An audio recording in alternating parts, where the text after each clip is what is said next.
Hi and welcome, this is Ollie. Hit those like and subscribe buttons for your guaranteed front row seat. In today's video I will be showing you what I do when I receive new stamps and dies. These ones here are from the Sassy Club, aren't they gorgeous? I like to call this the Jennifer Maguire technique. There's a lot of stampers out there that do use this technique. These are the envelopes I use. There's a lot of different brands out there. I use Avery, Elle and also the Amazon brands as well, and I'll put the sizes and the brands down below. The predominant sizes I use are the small, large and the extra large, and I've got the sizes written down here of the white inserts that I cut for inside the sleeves. The white inserts just make it more stable for the stamps to be held into the packaging. The small cardstock that I cut is 4 3/4 by 4 3/4. That's more for the dies. And the large is 5 1/4 by 7 1/4. That's predominantly the size that I use.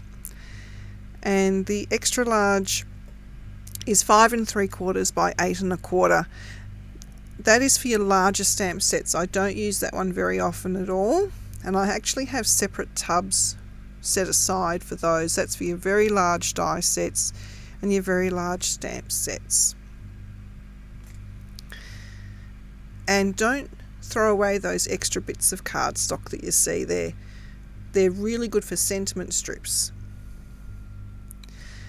The weight of cardstock that I use for this is a 250 GSM, and I get that from Officeworks or any stationery supply place. In Australia, Officeworks is our go-to place. I started off using the Avery Elle sleeves when I first started. It ended up being quite expensive, so I ended up after that going to Amazon. The Avery Elle stamps and die storage sleeves, they're roughly $61, and you get the 3 sizes together in the set, and they're 50 packets each, so 50 packets of small, 50 of the large and 50 of the extra large. And then the Amazon ones, you get 100 in a packet. The Max Tech one, it's about $35 at the time of this video, and the Linkyo is 100 in a packet as well, and that's about $46. This little machine that I use is the PTouch labelling system, and the tape is a 12mm black on white, so it's black writing on a white tape. I'm not going to go into a full length explanation of how to use the labelling machine. I can do that in a later video if you request it, because it does come with its own instructions. But I do use a method of saving tape so you don't get the big white gaps in between. So basically you type the company name, in this case it's Sassy Club, you press enter for the next line, then you type the stamp name itself. Each stamp kit has its own name. Then you press print once, and then you press print again, and then you press escape. By pressing escape, it eliminates the big gap of white tape, and then you press backspace to go back and basically eliminate the title of the stamp set name. Then you type in the next stamp set name, press print twice again for the next stamp set name. Once you've printed that out, you press escape to eliminate the large amount of white space of tape. This stamp set was a little bit bigger, so it didn't fit in, but it's just the cardboard bit that didn't fit in. The actual stamp set fit in, so I just got rid of the cardboard bit. and put the stamp set in. I've only just recently started keeping the cardboard inserts. Originally I didn't. I just got rid of all the packaging and only kept the little stamp sets themselves. I also store my dies in these sleeves, and if the dies only come by themselves, I store them in separate containers. But if the dies come with the stamps, I store the dies with the stamps, if that makes sense. I store them behind the stamps themselves on magnetic sheets, which you'll see a little bit later. Some companies, like this one from Snazzy Scrappin', I know it says Curly Sue up the top, but the company is actually Snazzy Scrappin'.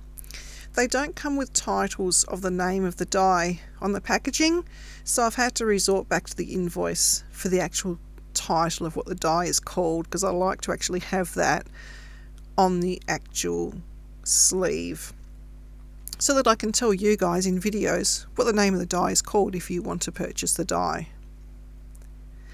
Which is why in some of my videos I say it's a generic die, because I didn't actually label my stamps and dies with what they were called, because I never used to label them. So now I'm a bit pedantic in labeling everything. So sometimes when I say in my description box that it's a generic die or a generic stamp, it's because I didn't label it. So my apologies. That's why I'm pedantic now in labeling everything. And then when you're ready to actually cut off your printing, you don't press the escape, you press OK, and then you can cut off your printing. And see how there's not that really big gap of white in between? That's because you pressed escape every single time in between, and you save tape. And I will write down all my sources of where I've purchased everything down below, if I can, for the cheaper places anyway. And then you just get rid of the backing, pop it into one of the corners. I like it in the top left corner, just where I store everything. I'm just showing you once for the moment, and I'll show you how I store them.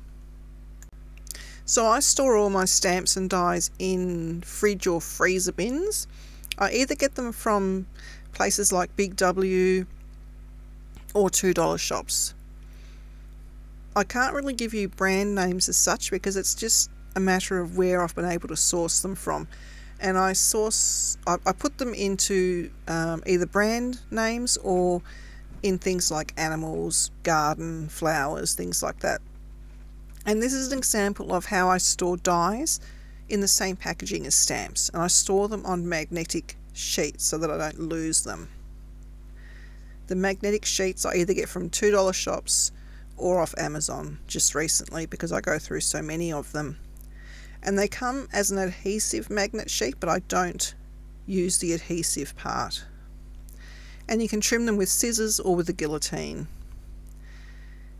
And if the die sets come with many different pieces, I store them on a large piece of magnet, as you can see here.